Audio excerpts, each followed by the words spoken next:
Hi, I'm Dan. Thanks for coming to my channel. It's Tuesday, so you know what that means.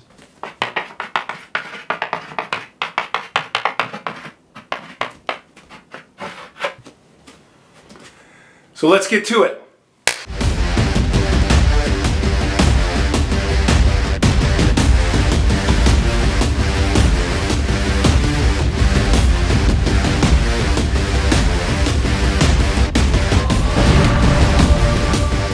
Hi, my name's Dan Warner. I've been a full-time actor for over 20 years. I've shot over 80 television shows and films and done over 120 TV commercials. I've been teaching a commercial acting workshop for over 7 years.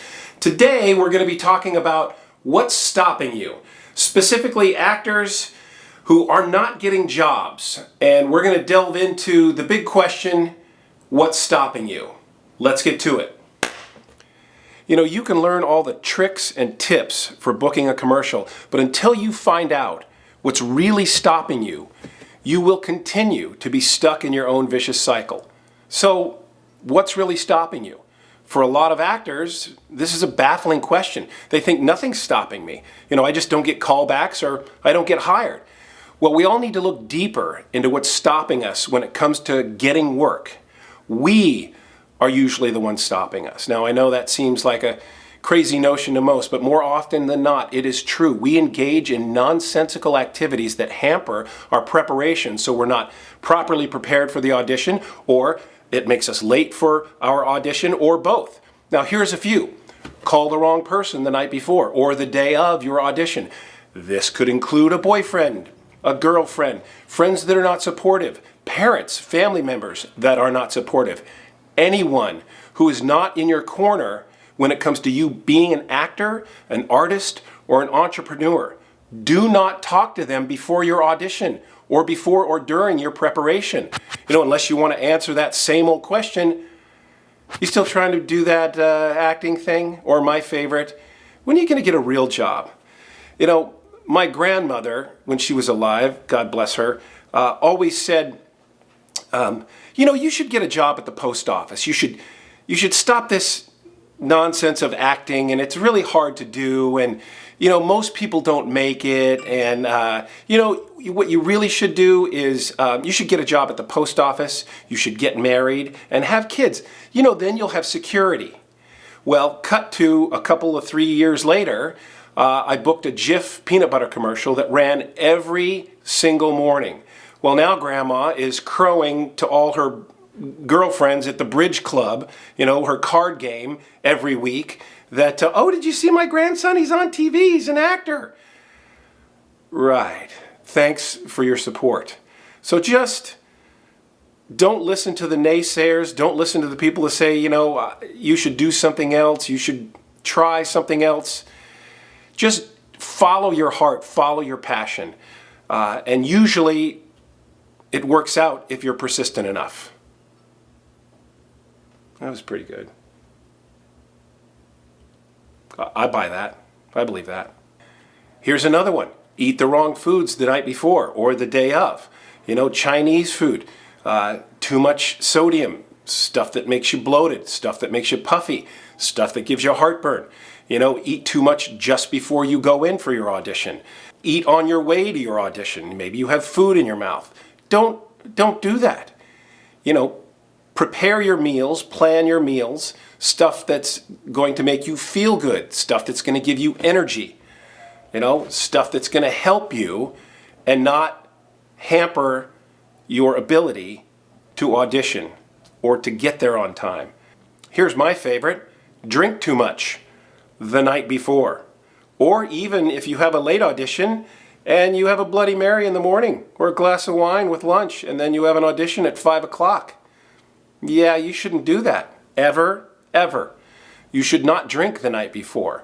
If you drink the night before, moderation's good. I like moderation. Yeah, I think that's good advice.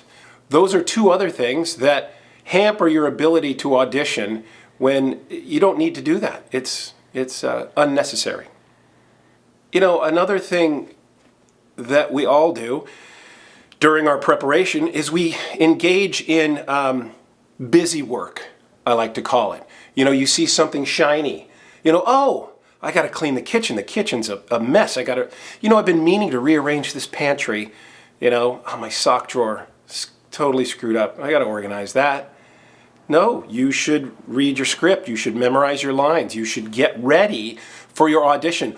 All that other stuff will still be there when you get home. Your audition is the most important thing you have to do that day. It's just the most important every time.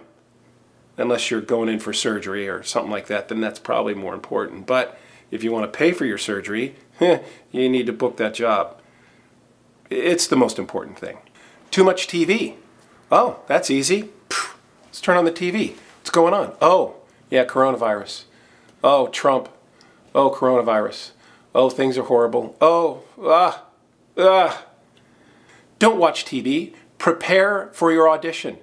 Don't watch TV. Go to your audition. I've heard of people watching TV up until the point where they go to their audition. And then when they get to their audition, they're in their phone. Don't be in your phone. Don't ever be in your phone. When you get to your audition, your phone should be put away. But if you go into any waiting room at any audition place, I guarantee you, and I'm not exaggerating this number at all, over half of the actors are right here. And they ain't looking at their sides. They're right in their phone, which is so it's so distracting. Oh my God. Put your phone away. Put your phone down. Put your phone down. Oh my God, that drives me crazy. Concentrate on what's going on.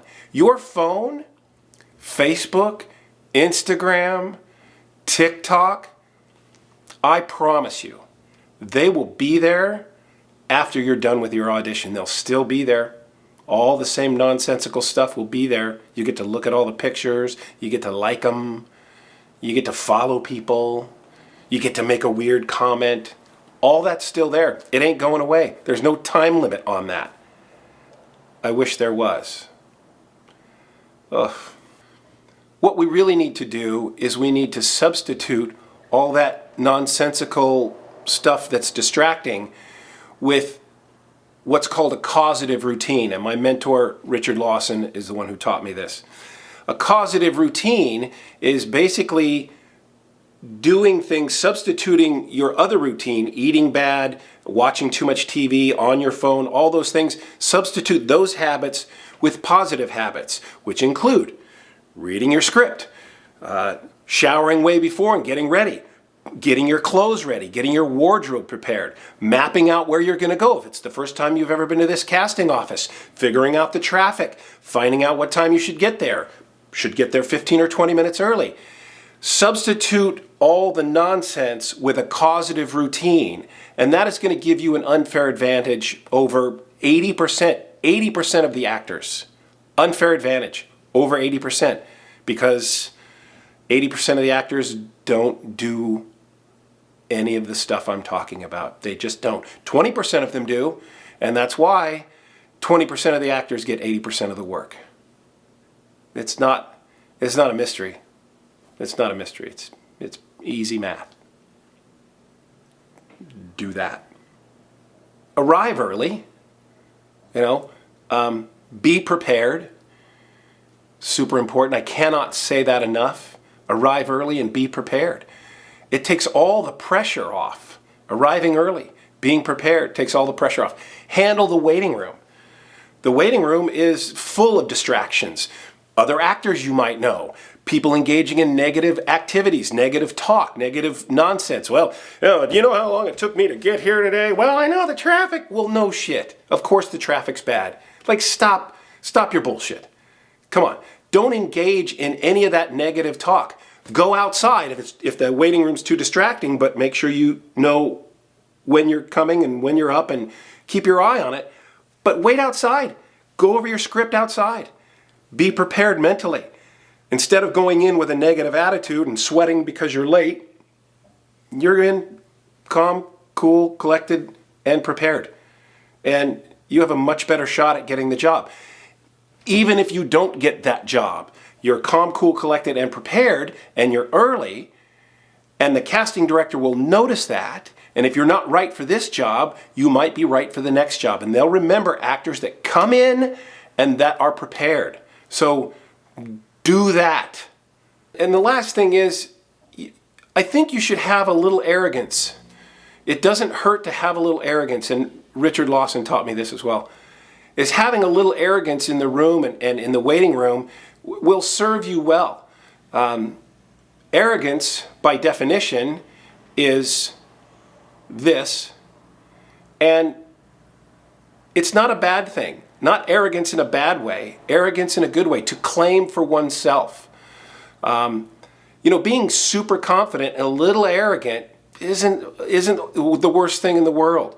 I'm not saying be a butthole. I'm just saying have a lot of confidence in your ability and have a lot of confidence that you're prepared way more than anyone else. If you're always prepared way more than anyone else, you're going to book jobs. You just are. You just are. If you're nice and you're prepared and you're always on time and you're always ready, my God, you're going to book jobs. It's impossible not to. Okay, I think I'm done. Listen, if this was informative to you, please hit the like button down there. If you've not subscribed to my channel yet, hit the subscribe button down there. Also the little bell, the little alert, so you're alerted when I post a Tutorial Tuesday, which is every Tuesday. I'm going to be doing that. If you have any questions about anything I talked about, go ahead and leave them in the comments section down below. If you have comments about what I'm talking about, if you have questions about what I'm talking about, listen, if you have a subject that you think, oh, you know what, I'd like to learn more about that. If I know about it, I'll do a whole Tutorial Tuesday on it. Try me. I'll do it. I swear. Listen, thanks for watching. I'll see you guys next Tuesday on another Tutorial Tuesday. And next Tuesday, I won't be writing on the chalkboard. I have something else that's going to be pretty cool.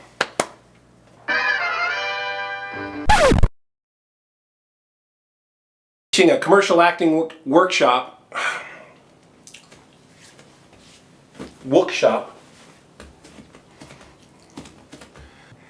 Hi, my name's Dan Warner.